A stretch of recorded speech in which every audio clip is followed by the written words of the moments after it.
بسم اللہ الرحمن الرحیم۔ السلام علیکم اسٹوڈنٹس، امید کرتا ہوں کہ آپ سب لوگ خیریت سے ہوں گے اور خوش ہوں گے۔ تو بچوں، پنجاب حکومت نے 10 مارچ سے 31 مارچ 2026 تک تمام اسکول، کالجز اور یونیورسٹیاں بند کرنے کا اعلان کر دیا ہے۔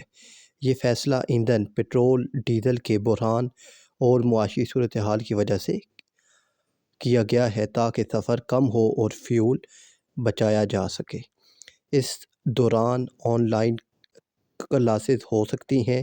امتحانات اپنے شیڈول کے مطابق ہی ہوں گے۔ پنجاب میں تعلیمی ادارے 31 مارچ تک بند رہیں گے، لیکن پڑھائی آن لائن اور امتحانات شیڈول کے مطابق ہوں گے۔ جن بچوں کے بورڈ کے ایگزام ہونے والے ہیں تو ان کے لیے یہ ہدایات ہیں کہ آپ کے امتحانات لازمی طور پر ہوں گے، تو آپ نے اپنی تیاری گھر میں جاری رکھنی ہے۔